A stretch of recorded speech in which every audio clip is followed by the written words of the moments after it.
Hello and welcome to the Ars Electronica Center. Welcome to Ars Electronica Home Delivery, our program to keep the Ars Electronica Center open and available to all of you. It's Friday evening now here in Austria, and this means it's time for a concert, time for piano music meets digital images. And for today's program, we are coming back to a composer who actually played quite a significant role in the career of both of our guest musicians, Philip Glass. And we are coming back to his 20 etudes for piano, a series of piano music that he composed in the period of 1991 to 2012, and then later arranged and compiled to this sequence of the meanwhile very famous 20 etudes for piano that is played and performed by many, many musicians all over the world. But our two guest musicians, Maki Namekawa and Dennis Russell Davies, hello and thank you very much again for coming. Glad to be here. Both of them have a very strong and direct connection actually to this music. Some of the first etudes have been composed for Dennis Russell Davies and Achim Freyer for the opening, the grand opening of the Bundeskunsthalle in Bonn in the early 90s. And Maki was the first to play the 20 etudes, first together with Philip, and then she went on to be the first solo pianist to play the whole set of 20 etudes in one concert. Really amazing piano marathon actually, and also I think in 2017 we had the pleasure to have you here at the Ars Electronica Festival with these 20 etudes. So what is the program actually then for this evening? Dennis Russell Davies will start with etude number 5 and number 10. Then Maki will continue with etude 16 and play the wonderful and great number 20, the final in the series now, a really wonderful piece. We have then another live talk. We continue our very interesting conversation with Charles Amakanian, the composer and artist from Berkeley in California, who will be joined this evening also by his wife, also an artist, Cor O'Lan. Afterwards, we will hear two more pieces of Philip Glass, the four-handed piano pieces. We will introduce them later. And of course, in between, there will be plenty of time and opportunity for all of you to join us, to go into conversation and discussion with our artists via YouTube, Facebook, or Skype. Please use these opportunities, and thanks again very much to our musicians for the wonderful evening that we are now going to enjoy. So please enjoy the evening and enjoy the music.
What a magnificent piece of music. It never should end. I think this is really a piece you could hear again and again. And the most terrible thing is that at some point it has to end. Thank you very much for playing it once again in such a really exciting way. Thanks also to Dennis for the first two etudes. And well, I could now just stay here and wait and have the music kind of leaving my emotions. But we have another program point, and you might want to say something. Yeah. I thought we've been, in our hearts and thoughts, we've been with my fellow countrymen in the US these past 2 weeks. And this music, I hope, that Maki just played is especially meaningful to many people there. Our thoughts and our hearts are with them, and we wish them safety and good health and success in writing the things that need to be straightened out. And perhaps this music will be an inspiration, and the way it was played, it certainly should be. We're going to play from Philip's opera, The Voyage, that was commissioned by the Metropolitan Opera for a premiere in 1992, commemorating Columbus's discovery of the New World. Probably a lot of people have a lot of things to say about that too in these times. But this is wonderful music, and it's an interlude from the opera, The Voyage, and we arranged it for piano four hands. Great. So, let me do this.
think next time we are only play music. We're going to play only music, no technical difficulties. But I get a positive sign. It seems to work. I mean, Hi, Charles. life is a mess. Please, Charles and Carol, join us. I don't hear them. We don't hear them, guys.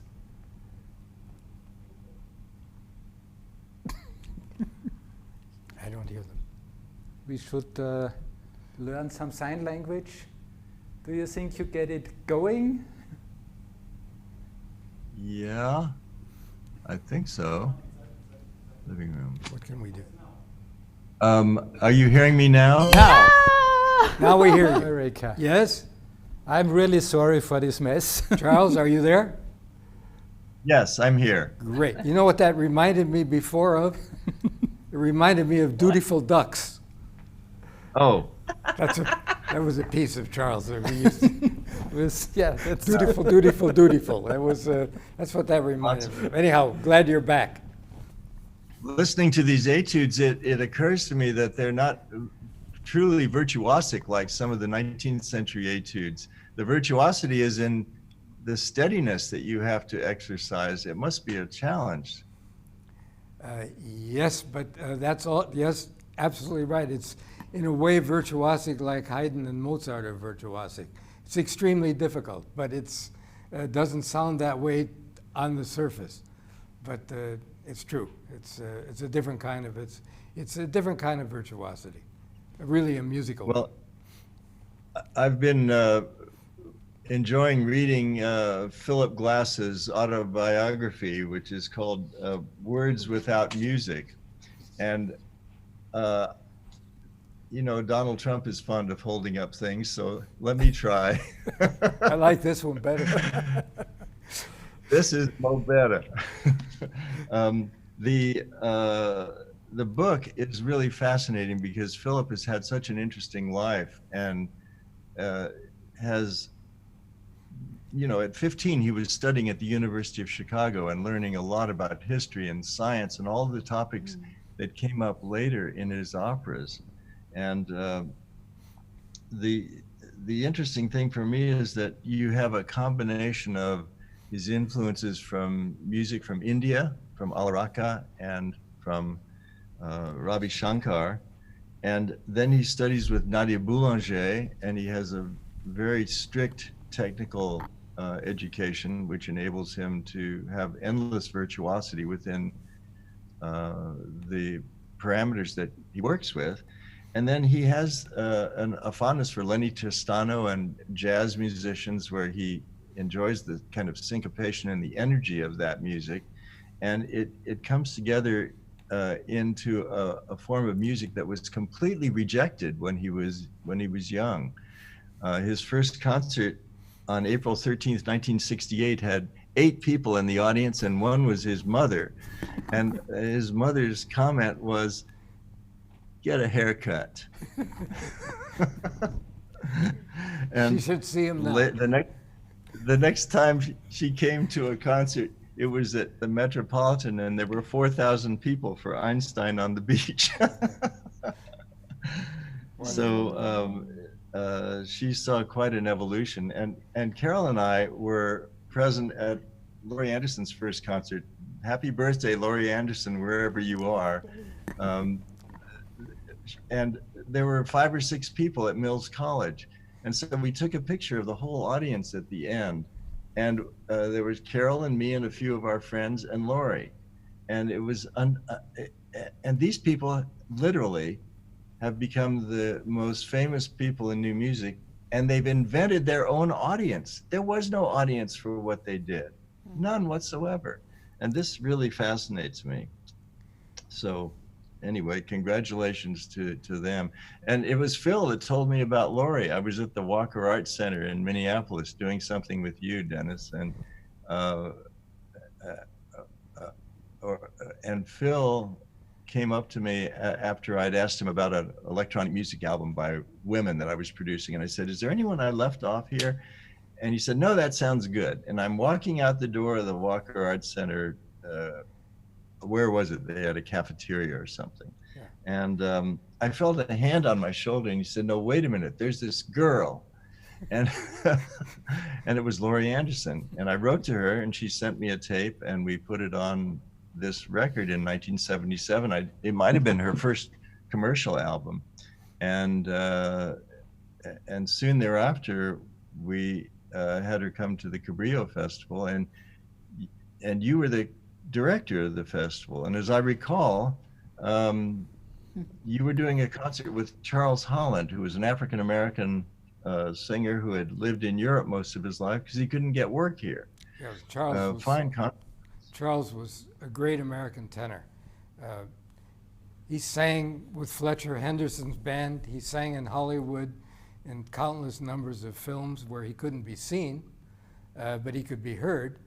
And then he moved to Europe because they would give him roles there to sing that were appropriate for his voice. And when I met him, and he was in his late 60s, still singing wonderfully, and we performed several times together, and he came to the Cabrillo Festival. We did a recital, and then we took the same program to 1750 Arch, where Tom Buckner used to put on a series of very interesting house concerts. And Laurie was in the audience. And Charles sang. He was having a little trouble that evening. He wasn't really in great voice, and he was always worried about that because when they saw his age and then his voice was giving him a problem, they thought they would think, okay, he's over the hill. But on the program was Massenet's aria from Le Cid, Ô Souverain. And that was one of Charles's party pieces. And when he got to this piece, he just lit into it.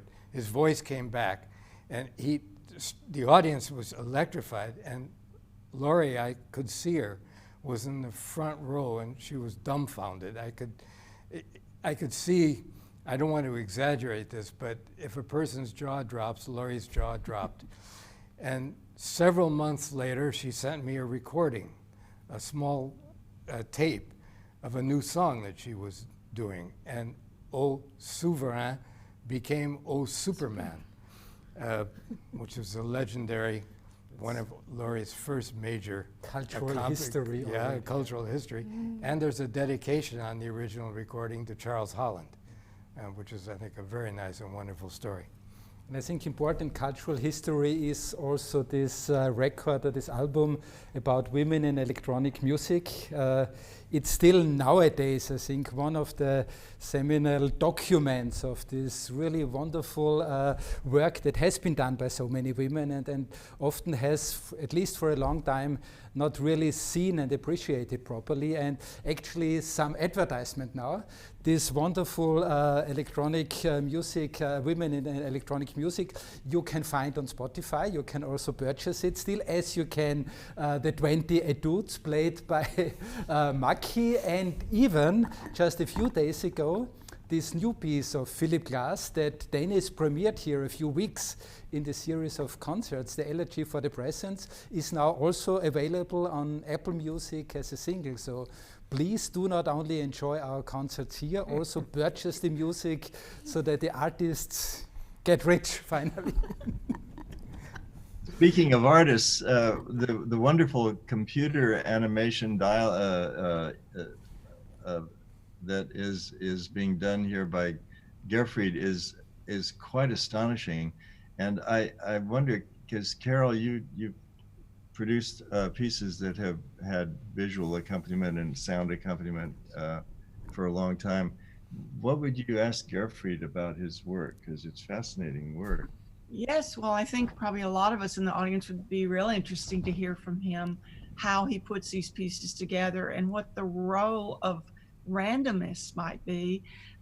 You have great websites and good explanations. So I think maybe some of the audience here on the program today might like to hear how you put this together, as far as, do you listen to the music in advance of Glass or Bach to inspire you, or is it more like a Cage Cunningham juxtaposition that you visualize in the moment? How you set off certain random things in the computer and how much you're controlling it. I think just maybe tell us a little more about that. Well, this can become a long evening if I really start about. I think we made a short introduction a few weeks ago in the series. It is always a very deep and intensive work with the music. There is almost no randomness as such in the work, but a very big space for the music itself. So the way how it works is on the one side that you have to prepare in and with the computer, you have to prepare the basic elements of the graphics, whether it's very formal and geometric like today with Philips music, or this almost animation character dancing style that we saw last week with Beethoven's marches, or also with Stravinsky, of course, where it's a ballet music. You want to create ballet dancers as well. So the important thing is you need to find, you need to develop and find visual characters and elements that somehow correspond to the music in their atmosphere. And then with the means of the computer, what you can do is that the animation, the way how they move, how the shape changes, how the color changes, how transparency changes, how they respond to physical parameters, all these things can be then connected to the music that is directly coming live from the piano. There are two microphones in the piano, one computer that is doing a very comprehensive sound analysis with all the frequencies and dynamics, and all these parameters of the music you link to the parameters of the graphics. So basically, like every time Dennis or Maki plays etude number 5, you have these cubes falling down. But depending on how they play it, and very different between Dennis and Maki, for example, the position where they appear, how long they stay, how big they are, which colors they have, this is really then created in the live situation by the artists. In the live situation, the only thing that is controlled from the computer is just giving the computer the cue for the next part, because the computer can only analyze the sound as it is in the moment. It cannot anticipate. It does not know when the next part is coming. So this is what I have to tell the computer. And I always say it's, you know, like being in a theater. You create the characters, and then it's like sending them out on the stage in the proper moment, but then they don't behave as rehearsed. They behave according to the music. And that's basically the whole thing.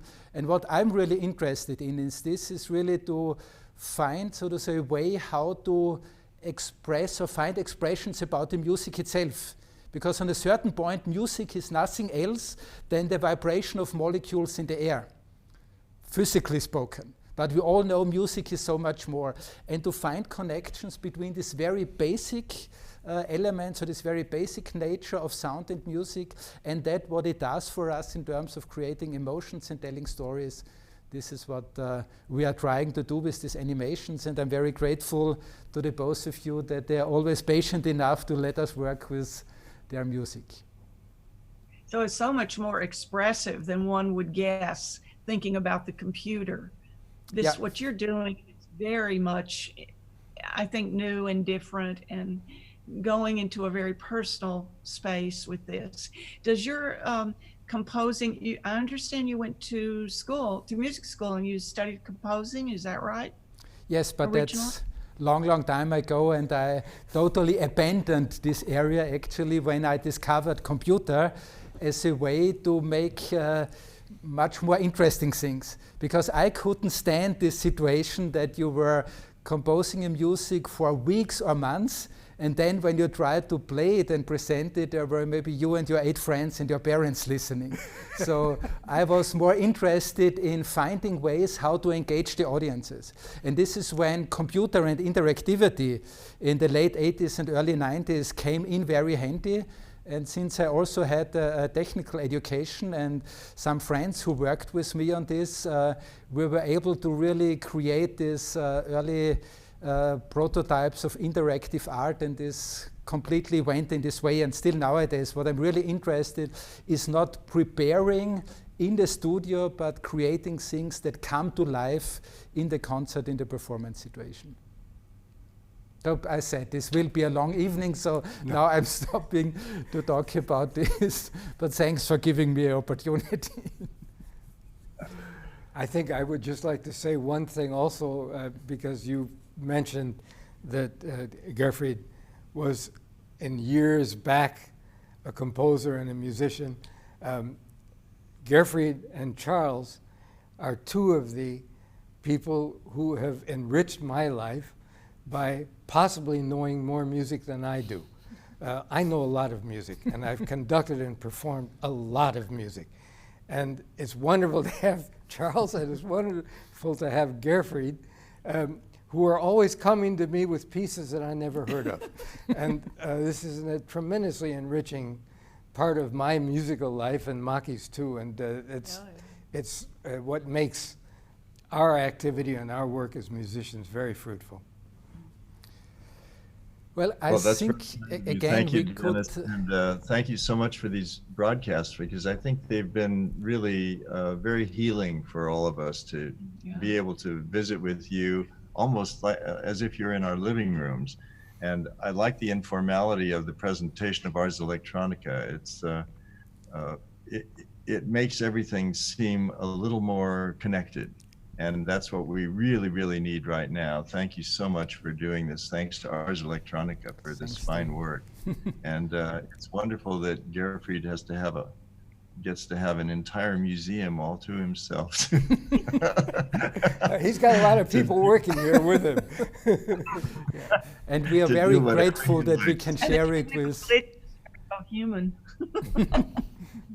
Yeah, I think that's one of the really important things now in this period of uncertainty and all this, that we must use everything we have at hand to keep on creating not only the art itself, but the possibilities for people to experience the art and also participate. And I think we have now to improvise a little bit, because usually now there would be a piece and then the possibility for our audiences to join us. But probably we can switch now to the YouTube channel and the Facebook channels, and maybe Charles and Carol can also still stay with us. And we do the chat now. Good. And then to have the last final piece at the end of it. Maybe. Yeah, I get a thumbs up. Okay. Let's try. Let's see what we have. We see already that we got a lot of greetings and statements from Stockholm, from Boston, from Santiago de Chile, from Louisville, from Hong Kong, from Obernsee in Bayreuth. Wow, what a variety. It's really great to see that such an international audience is listening to us, and really nice comments. From Steve, bravo Dennis, dramatic end of etude number 10. I think we all have to join this bravo and this applaud. It's really, I mean, it's also a very long piece, so it's, I think, extremely in terms of virtuosity. I think one of these important things is how can you keep the tension over such a long period with these movements. And I think that's a certain way of virtuosity as well. It's part of the genius of Philip's music. Philip, if you can just take the music as it is and not try to do too much and not impose your own personality on it, but let it speak.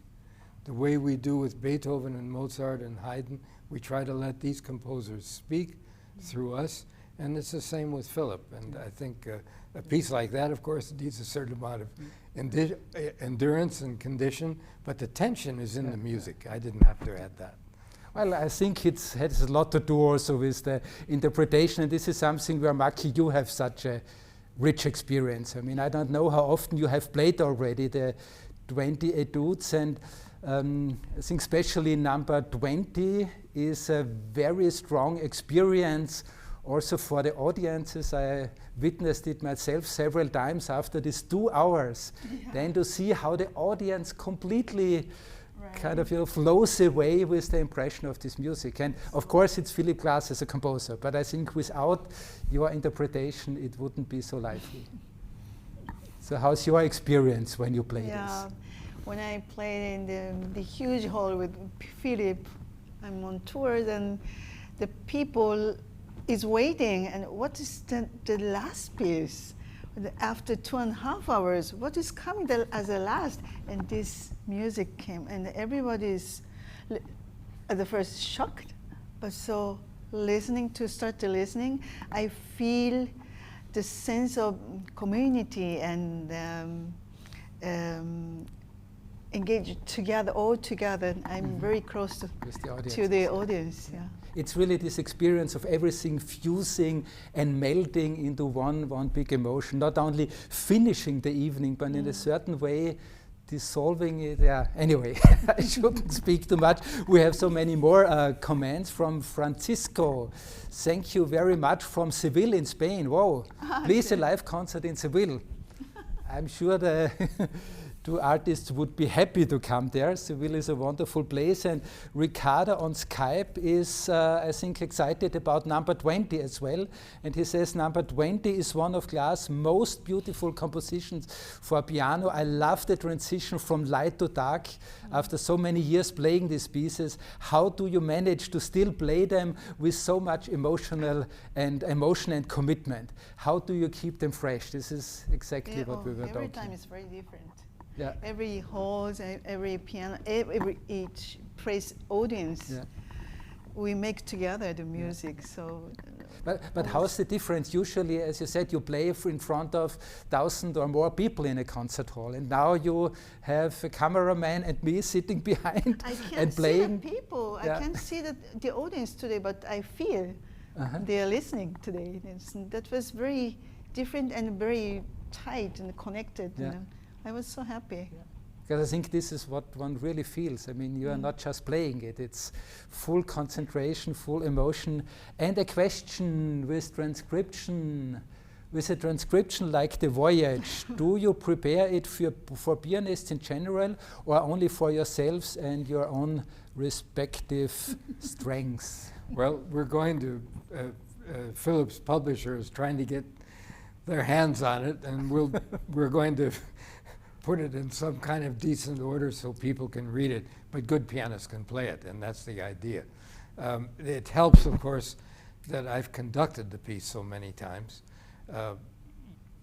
And it's again, like when we did the Stravinsky Firebird, it's music that I've lived with as an orchestral conductor, so transcribing it to the piano, we both have a good feeling for what is needed, what the piano needs to bring out that the orchestra does. And on the other hand, it has to be piano music. So, yeah. I think this is here you're always just a pianist, but of course with your super rich and big experience as a conductor, I think this is in many cases where you transcribe for piano a very big advantage. Well, just also a personal reaction from me. Originally in my studies and as a young musician, I was a pianist. And then I began conducting more. And to tell you the truth, since I've been conducting for many years, I play much better now. There's no comparison because I've learned to listen. Yeah. A conductor has to listen to his musicians. And so many times as a young pianist, you're so busy playing and overcoming technical obstacles and achieving something that you don't really hear what you're doing. And I've learned over the years to listen to the sounds that I'm actually making, which is a huge advantage. And I guess when we teach, the two of us, that's what we try to pass on to the people who play for us, to try to listen to what you're actually playing. Yeah. I think this is something that is also super nice with our Bösendorfer piano here that has this computer technology built in. So when you're rehearsing, I always see you then replaying it from the piano and listening. I think it must be very different because the way how you can concentrate on listening, of course, is different while you are playing or while you are just I've had the experience here so many times of we've rehearsed something and then I listen to it and it sounds just terrible, and I was happy, I was ready to go home, and I thought, no, I have to do some more here. So this is it's a tremendous aspect of this instrument, is immediate playback. Yeah. So from YouTube, Beatrix says, thank you for the legend and for your loving way of playing. Very moving. The world is definitely more wonderful now. Hey, what a compliment. Thank you, really. Maki, you are wonderful, comes from Mayra from Facebook. And also greetings and thanks from Estonia, Turkey, and Manchester. Wow. Estonia. This evening we really have a very big international audience, and I'm sure there are probably much more questions are coming, but I think it's a good time now to move on with the program. Just one more Yeah. thing. You said we have a big international audience. You know, the international community is united in this incredible pandemic that we're going through. In different parts of the world at different times, but we all have a feeling for what the others are going through and experiencing, the fears, the joy of good health, the anxiety that comes with loved ones who are sick. And now, of course, we're all looking at the beloved United States and seeing the tremendous difficulties that the country is going through. It's a very moving time, and in a way I feel that the world is, in a certain sense, has the potential to be united in a way that hasn't happened before. And perhaps this is a reflection of that. I'm delighted that our music is being heard in so many places. Great, so before we go to the last piece, we make an announcement for next week. Next week. We have a super special program, I think. Quite different than today. What will it be, Dennis? Next week, we're going to play the finale of the second act of Mozart's Zauberflöte, the magic flute, arranged for piano four hands by Alexander Zemlinsky. I mentioned a couple of weeks ago that Zemlinsky and Arnold Schoenberg and others had done these arrangements for Universal Publishers in Vienna at the turn of the 19th to the 20th century. They're wonderful versions because on the piano, everything is there, the vocal parts, the orchestra parts, and we enjoy this very much, and we're thrilled with the visualization that's going to come to it. And the finale of the second act of the Magic Flute is an extraordinary piece of music by itself. If you didn't hear a word and didn't hear a single note sung, people are amazed at the quality and the inventiveness and the beauty of this music. So we're thrilled with this program. Yeah, me too. We are very excited. I hope you all will join us next week for this wonderful edition of our series. I would like to thank again Charles and Carol for joining us. Bye-bye to Berkeley. I think now it's time for breakfast or for brunch over there. And we are going to finish this evening with another piece by Yes, Philip. this is an interlude from Philip's opera Orphée, which was part of his three-part Jean Cocteau trilogy, and this is Orphée, an interlude.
Hey, Charles.